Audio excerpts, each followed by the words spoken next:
You are watching Grace Television.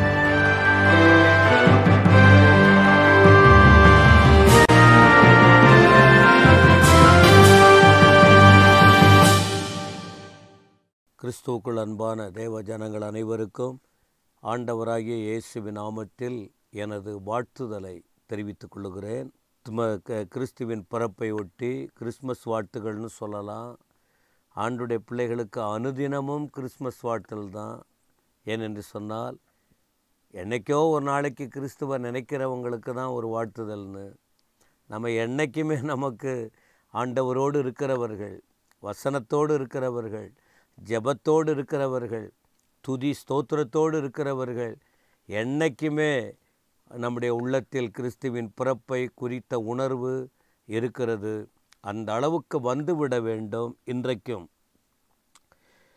கடைசியாக உங்களுக்கு ஒரு வார்த்தை சொன்னேன். இயேசு கிறிஸ்துவின் பிறப்புக்கு ஆயத்தமானதான இயேசு கிறிஸ்துவை இந்த உலகத்திற்கு இரட்சகராக கொண்டு வருவதற்கு பரலோக தீர்மானத்தின்படி மரியாள் ஆயத்தமாகி அவர்களின் இருதயம் பக்குவம் அடைந்த பக்குவத்திற்கு பிறகு வெளிப்பட்ட வார்த்தைகள் என்ன என்பதை குறித்து நான் அநேக வார்த்தைகளை, வசனங்களை சுட்டி காட்டினேன்.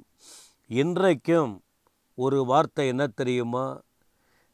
நீங்கள் ஆண்டவருக்காக அவரை நீங்கள் வெளிப்படுத்த இந்த உலகத்துக்கு நீங்கள் உங்களை ஆண்டவர் இயேசுவை வெளியிலே கொண்டு வருவதற்கு உங்களை நீங்கள் ஆயத்தப்படுத்தினால் அவர் என்ன செய்வார் தெரியுமா? உங்களை உயர்த்துவார்.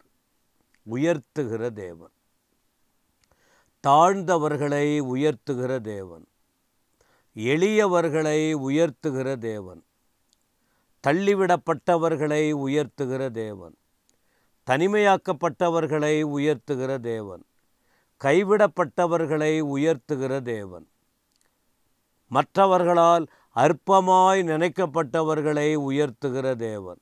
அப்போ யாரை உயர்த்தினார்? மரியாளை தான். அப்போ மரியாள் அந்த உயர்வை அறிந்த பின்பு அவர்கள் வாயில் புறப்படுகிற வார்த்தைகளை கொஞ்சம் கவனித்து பாருங்க. இந்த வார்த்தையெல்லாம் இப்போ தான் நான் உங்களுக்கு இத்தனை வருஷம் நான் பிரசங்கம் பண்ணிக்கிட்டு இருக்கேன். வார்த்தையை நான் சொல்லலை. ஆனால் இன்றைக்கி இந்த கிரேஸ் தொலைக்காட்சி மூலமாக இயேசுவோடு பேசுவோம் வாருங்கள் என்ற நிகழ்ச்சியில் இந்த வேத பகுதியை படித்து உங்களுக்கு இந்த வார்த்தைகளை சொல்லி கொண்டிருக்கிறேன். 52ஆம் வசனம், லூக்கா 1:52. பலவான்களை ஆசனங்களிலிருந்து தள்ளி தாழ்மையானவர்களை உயர்த்தினார். இந்த வார்த்தைகள் நீங்கள் கவனிக்கும்போது நம்முடைய தேவன் என்ன செய்கிறாராம்? உயர்த்துகிறார். மரியாள் அதை சொல்லி கொடுக்குறாங்க. பரலோக வல்லம் அவங்களுக்குள்ள வந்திருக்கு. இன்னும் அவங்க இப்போ தான் ரெடி ஆகிக்கிட்டு இருக்காங்க. தேவனுடைய காரியங்களுக்காக தேவ தூதன் வார்த்தைகளை சொன்னபோது இப்போ அதுக்கு தங்களை ஆயத்தமாகிக்கிட்டு இருக்காங்க. ஆவியிலே, ஆத்துமாவிலே, சரீரத்திலே பக்தியாக, பரிசுத்தமாக, தாழ்மையோடு, மனுஷிகம் தெய்வீகமாய் ஒப்பு கொடுக்கப்பட்டு அவருடைய சிந்தையெல்லாம் தெய்வத்தோடு இப்போ தெய்வீகத்துக்காக அவங்க ஆயத்தமாக இருக்கிற நிலையில் தேவ வார்த்தை அவர்களிலிருந்து புறப்படுகிறது. 50ஆம் வசனம் கூட பாருங்கள். அவருடைய இரக்கம் அவருக்கு பயந்தவர்களுக்கு தலைமுறை தலைமுறையாய் உள்ளது. ஆண்டவருக்கு பயப்பட வேண்டும் என்று சொல்கிறாங்க. தேவன் உயர்த்த வேண்டுமானால், ஒரு பெண்மணியை உயர்த்த வேண்டுமானால், ஒரு ஆண்மகனை உயர்த்த வேண்டுமானால், ஒருவரை உயர்த்த வேண்டுமானால் அவர்களுக்கு பயம். யார் கர்த்தருக்கு பயந்திருக்கிறாங்க அவர்களுக்கு அவருடைய இரக்கம் வெளிப்படும். தலைமுறை தலைமுறையாய் அவர்களை ஆசீர்வதிப்பார். இது தீர்க்க தரிசனமாய் மரியாள் வாயிலிருந்து புறப்படுகிற வார்த்தை. 51ஆம் வசனம், தம்முடைய புயத்தினாலே பராக்கிரமம் செய்தார். இருதய சிந்தையில் அகந்தையுள்ளவர்களை சிதறடித்தார். எல்லாம் மரியாளுக்கு இந்த வாய்ப்பே இல்லை இதை போல வார்த்தையை பெறுவதற்கு. அதான் தேவனோடு ஒருவர் நெருங்கி விட்டால், தேவ ஆவியினால் ஒருவர் நிரப்பப்பட்டு விட்டால், பரிசுத்த ஆவியானவர் இறங்கி வந்து விட்டால், உன்னதமானவருடைய பலம் கடந்து வந்து விட்டால், தெய்வீக திட்டத்திற்கு ஒரு நபர் அர்ப்பணித்து விட்டால், இனி தேவனுக்காக தான் வாழணும், ஆண்டவருக்கு தான் அடிமை, இனி இந்த உலகத்துக்கும் ஆண்டவருக்குன்னு ரெண்டு வாழ்க்கை வாழாமல் ஒரே ஒரு வாழ்க்கை ஆண்டவருக்காக தான்னு சொல்லி ஒரு மனிதன் அர்ப்பணித்து வாழும்போது என்னாகும் தெரியுமா? அப்படி இல்லாதவங்க என்ன செய்வாங்க? சிதறடிக்கப்படுவாங்க. இந்த வார்த்தை எவ்வளோ அருமையாக இருக்குது. தம்முடைய புயத்தினால் பராக்கிரமம் செய்தார். இருதயத்தில் யார் அகந்தையா இருக்காங்க? அகந்தையா, கர்வமா, பெருமையா, மேட்டிமையா, யார் சொன்னாலும் மதிக்கிறதில்ல, கீழ்ப்படுகிறதே இல்லை, ஆண்டவர் அவங்கள சிதறடிச்சிருவாராம். அப்படி தான் சொல்லுது.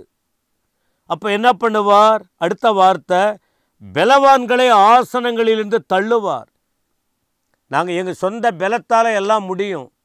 பணபலம் இருக்குது, ஞானம் இருக்குது, எல்லா திறமை இருக்குது, எங்களுடைய யாருடைய தயவும் தேவையில்லை, நானே எல்லாமே அப்படின்னு ஒருத்தவங்க மாறுதட்டி இருந்தால், மரியாளுடைய மூலம், மரியாள் வாயின் மூலம் புறப்படுகிற வார்த்தை என்ன சொல்லுது பாருங்க, அவங்கள தள்ளிடுவார்.